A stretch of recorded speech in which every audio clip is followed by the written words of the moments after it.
পূজনীয় শ্রীযুক্ত মানদাশঙ্কর দাশগুপ্ত মহাশয়ের রচনা শ্রী শ্রীমা শারদামণি দেবী গ্রন্থ থেকে পাঠ। পৃষ্ঠা সংখ্যা 305। উদ্বোধনের কাহিনীমালা। 10। শ্রীযুত আশুমিত্রের বিবরণ হইতে আরও জানা যায় যে কলকাতার প্রসিদ্ধ অভিনেত্রী তিনকড়ি ও তারাসুন্দরী কখনো কখনো মাকে দর্শন করিতে আসিতেন। তাহারা কখনো ঠাকুর ঘরে প্রবেশ বা মায়ের শ্রীচরণ স্পর্শ করিতেন না। বাহির হইতে গলবস্ত্র হইয়া মা ও ঠাকুরকে প্রণাম করিতেন। মা তাহাদের যত্নের সহিত প্রসাদ পাইতে বলিতেন এবং স্বহস্তে পান দিতেন। প্রসাদ পাইয়া তাহারা নিজেরাই তাহাদের উচ্ছিষ্ট স্থান পরিষ্কার করিতেন ও মার হাতের পান আলগোছে লইতেন। তাহারা চলিয়া গেলে মা একদিন বলেন, এদেরই ঠিক ঠিক ভক্তি, যেটুকু ভগবানকে ডাকে সেটুকু এক মনে ডাকে। আহা! সুগায়িকা তিনকড়ি তাহার অতুলনীয় কণ্ঠে একদিন মাকে একটি গান গাহিয়া শোনান। গান আমায় নিয়ে বেড়াই হাতে ধরে। তাহার সুমিষ্ট কণ্ঠের প্রাণঢালা গান শুনিয়া মা সেদিন ভাবাবিষ্ট হন এবং গানটি শেষ হইবার কিছুক্ষণ পরে তিনি গায়িকাকে বলেন, আজ কি গানই শোনালি মা? সেবক বরদা মহারাজের বিবরণ হইতে জানা যায়, উদ্বোধনের বাড়িতে তারাসুন্দরী একদিন মার অনুরোধে থিয়েটারের একটি বীর ভাবের পাঠ আবৃত্তি করেন এবং তাহা শুনিয়া মা খুব খুশি হন। 11। কলকাতায় মার কাছে কত রকমের কত লোক যে আসিত তাহার কিছু ঠিক ঠিকানা ছিল না। একদিন একটি পাগলি কাহারও অনুমতি না লইয়া খঞ্জনিতে ঘা দিয়া মুখে গুনগুন করিতে করিতে মার বাড়ির দোতলায় উঠিয়া যায়। শরৎ মহারাজ তাহা লক্ষ্য করিয়াই সেবকদের কাহাকেও উপরে যাইতে বলিলেন।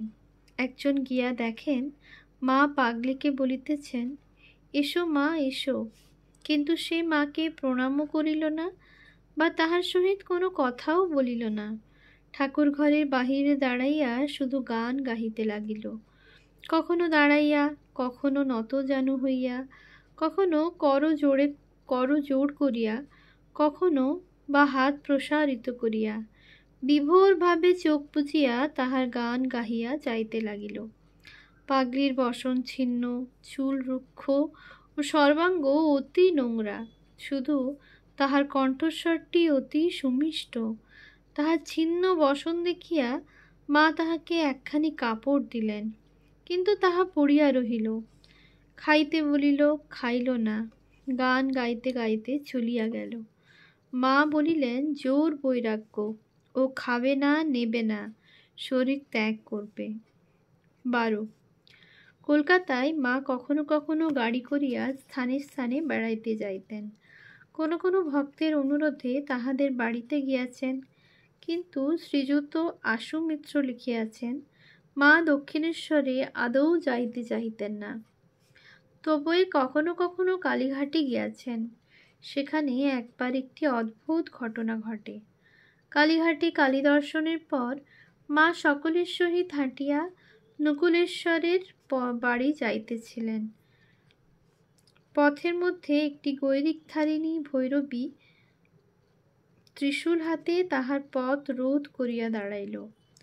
কিছুক্ষণ মায়ের মুখের দিকে তাকাইয়া থাকিয়া সে গান ধরিল, কেমন করে পরের ঘরে ছিলি উমা, বল মা তাই। গান শেষ হইলে মা তাহাকে পয়সা দিতে বলিলে সে বলিল, যার কাছে যা নেবার তাই নিতে হয় মা। তোর কাছে যা নোবার আমি নিজেই নেব, তুই যেখানে যাচ্ছিস যা। মা চলিতে আরম্ভ করিলেন। দেখা গেল ভৈরবী মার পদক্ষেপের ধূলি রাস্তা হইতে তুলিয়া মাথায় দিল এবং তারপর চলিয়া গেল। মাও যেন কি রকম আনমনা হইয়া পড়িলেন। নকুলেশ্বরের বাড়ির নিকটে পৌঁছাইয়া তিনি গোলাপ মা, নলিনী, রাধু ও রাধুর মা প্রভৃতিকে দর্শনে যাইতে বলিয়া নিজে এক স্থানে চুপ করিয়া বসিয়া রহিলেন। পরে ওইভাবেই গাড়িতে উঠিলেন এবং সারা পথে একটি কথাও বলিলেন না। বাসায় ফিরিয়া একবার শুধু জিজ্ঞাসা করিলেন, ভৈরবীটি কে? সেবক বলিল, গিরিশবাবুর থিয়েটারের কেউ হবেন বোধ হয়, এখন ওই রকম হয়ে গেছেন। মা শুধু ও বলিয়া পুনরায় নীরব হইয়া রহিলেন। মার উদ্বোধনের জীবনের আরও কিছু কথা আমরা পরের কোনো কোনো অধ্যায়ে পাইব। জয়রামবাটির অবশিষ্ট কথা। মা ও জয়রামবাটি। দেখা যায় জন্মভূমি জয়রামবাটির উপর মার একটা বিস্ময়কর টান ছিল।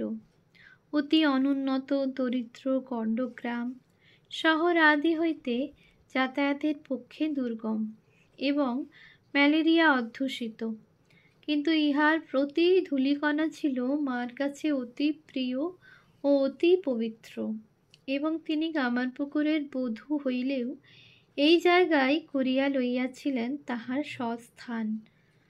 মা শেষবার কাশী গিয়া শঙ্করটান মন্দির দেখিতে গেলে পাণ্ডারা জিজ্ঞাসা করে, মা কোথাও থেকে এসেছেন?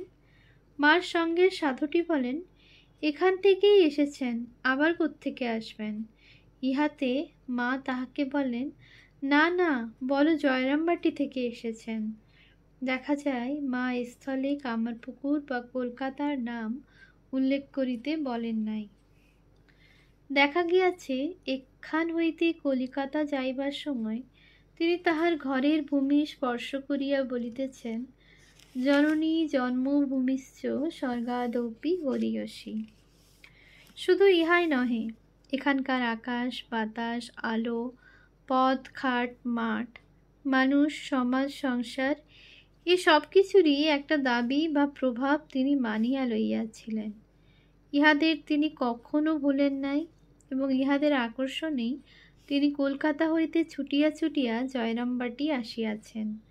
দেখা যায় এখানকার দিন আবাসে ও দীনতর পরিবেশের মধ্যে তিনি যে স্বচ্ছন্দতা ও স্বাধীনতা ও আনন্দ অনুভব করিতেন তাহা বহু গুণে সমৃদ্ধিশালী উদ্বোধনের বাড়ি তাহাকে কখনো দিতে পারে নাই। এই সম্পর্কে একদিনের একটি ঘটনা বিশেষভাবে উল্লেখযোগ্য। ঘটনাটি গোয়ালপাড়ার হইলেও উহা মার জয়রামবাটি এলাকারই কথা। মা সেবার 1911 শরৎ মহারাজের প্রেরিত কোনো সাধুর সঙ্গে জয়রামবাটি হইতে কলকাতায় আসিতেছিলেন। পথে তিনি গোয়ালপাড়া আশ্রমে উঠেন এবং সেখানে দুপুরবেলায় স্বামী কেশবানন্দের মায়ের সহিত হাঁটিয়া তাহাদের বাড়িতে যান। ফিরিবার সময় পথের মাঝে উক্ত সাধুটি মাকে পালকিতে উঠিতে বলিলে মা উঠিলেন বটে, কিন্তু মনে মনে অত্যন্ত বিরক্ত হইলেন এবং আশ্রমে ফিরিয়া উক্ত সাধুটিকে খুব তিরস্কার করিয়া বলিলেন, এ আমাদের পাড়া গা, গোয়ালপাড়া হলো আমার বৈঠকখানা, এইসব ছেলেরা আমার আপনার লোক, আমি এদেশে এসে একটু স্বাধীনভাবে চলবো ফিরবো, কলকাতা থেকে এসে হাঁপ ছেড়ে বাঁচি, তোমরা তো সেখানে আমাকে খাঁচার ভিতর পুরে রাখো, আমাকে সর্বদা সংকুচিত হয়ে থাকতে হয়, এখানেও যদি তোমাদের কথা মতো পাটি বাড়াতে হয় তা আমি পারবো না, শরৎকে লিখে দাও। সাধুটি ক্ষমা চাহিলেন, কিন্তু সন্ধ্যার পূর্বেই তিনি এই ধরনের আর একটি অপরাধ করিয়া বসিলেন। কথা ছিল আশ্রমের কর্মীগণ সন্ধ্যা 6টার পূর্বে কলকাতা যাত্রীদের খাবার প্রস্তুত করিয়া সঙ্গে দিবেন, কিন্তু তাহারা অনেক চেষ্টা করিয়াও সব সময় মতো শেষ করিতে না পারায় উক্ত সাধুটি তাহাদের উপর রাগ করিতে লাগিলেন। মা তাহাদের কথাবার্তা শুনিয়া ওই সাধুটিকে ধমক দিয়া বলিলেন, তুমি মাথা গরম করে এত রাগারাগি করছো কেন? এই আমাদের পাড়াগা, কলকাতার মতো এখানে কি সব ঘড়ির কাঁটাটিতে হয়ে ওঠে? দেখছো সকাল থেকে ছেলেরা কি খাটাই খাটছে, তুমি যাই বলো না কেন, এখান থেকে না খেয়ে যাওয়া হবে না। পরিশেষে মা ওখানেই আহার আদি করিয়া রাত্রি 8টার সময় গরুর গাড়িতে বিষ্ণুপুরের দিকে রওনা হন। ঘটনাটি সামান্য হইলেও ইহাতে মার মনের ভাব সুব্যক্ত। জয়রামবাটি অঞ্চলের গ্রাম্য পথ, উন্মুক্ত আকাশ, অবাধ স্বাধীনতা ও সরল মন্থর জীবনধারা, এই সব কিছুর জন্যই তাহার প্রাণে একটা গভীর প্রীতি ছিল এবং তিনি স্বভাবত অত্যন্ত লজ্জাশীলা ও শিষ্টাচার সম্পন্না হইলেও গ্রামের মুক্ত জীবন ও খোলা ব্যবহারই অধিক পছন্দ করিতেন। দেখা যায় কিছুদিন কলকাতায় থাকিবার পরই তাহার প্রাণ যেন আইঢাই করিয়া উঠিয়াছে। তিনি জয়রামবাটির পানে ছুটিয়াছেন। উদ্বোধনের বাড়িতে তিনি একদিন সেবক স্বামী অরূপানন্দকে বলেন, এখানে আমাকে সর্বদা হিসেব করে কথাটি বলতে হয়, চলতে হয়। কে কোন কথাটিতে অসন্তুষ্ট হবে, তার চেয়ে দেশে আমি থাকি ভালো। আমি তাদের হড়হড় করে যা মুখে এলো দু কথা বলে গেলুম, তারাও আমাকে যা হোক দু কথা বলে গেল। তারাও কিছু মনে করলে না, আমিও কিছু মনে করলুম না, ব্যাস। আর এখানকার লোকেরা কথার একটু এদিক ওদিক হলেই ক্ষুণ্ণ হয়ে গেল। অবশ্য কলকাতার সভ্য রুচি মা অপছন্দ করিতেন না, কিন্তু উহার উচ্চ দাবিই ছিল তাহার কাছে বিরক্তিকর। যাহা হোক, মার জয়রামবাটির দিকে ছুটিবার আরও অনেক কারণ দেখা যায়। বহু বৎসর পূর্বে সেখানকার একটি সেবক লেখককে একবার বলিয়াছিলেন, মা এখানে জয়রামবাটিতে না থাকিলে এখানকার গরিব লোকদের বড় কষ্ট হয়। তিনি থাকলে ওদের দুধটুকু, তরি তরকারি, শাকসবজি প্রভৃতি যা বাড়ির আনাচে কানাচে জন্মে তা কিনে নেন, তাতে ওরা দুটি পয়সার মুখ দেখতে পায়। কিন্তু মা কলকাতায় গেলে ওদের ওসব জিনিস আর বিক্রি হয় না, তাই মা ওদের জন্যও আসেন। কথাগুলি মার জয়রামবাটি প্রীতির উপর একটি নূতন আলোক ফেলিতেছে। আবার ইহারা ছাড়াও মা তাহার দুস্থ ভাইগুলি ও তাহাদের পরিবারবর্গের টানেও আসিতেন। তাহা আমরা পরে একটু বিশেষভাবে দেখিব। উপরে যে সকল কারণ দর্শানো হইল তাহার কোনোটি মিথ্যা নয়, কিন্তু জয়রামবাটির উপর মার যে টান ছিল তাহা ভাষায় ব্যক্ত করা যায় না। শুধু উপরের হেতুগুলি যে মার ওই দুরন্ত টানের মূলে ছিল তাহা মনে করা সুকঠিন। জয়রামবাটির পথ ঘাট মাঠ মার ভালো লাগিলেও তাহা উপভোগ করিবার অবসর তিনি খুব কমই পাইতেন। সেখানে আসিলেই তাহার সর্বদাই গুরুতর পরিশ্রমে লিপ্ত থাকিতে হইত। আত্মীয় স্বজনগণ তাহাদের দাবি দাওয়া কলরব কোলাহলে তাহাকে অস্থির করিয়া তুলিত।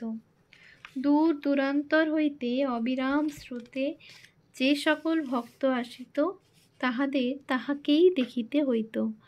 আর সর্বোপরি ছিল জয়রামবাটির ম্যালেরিয়া।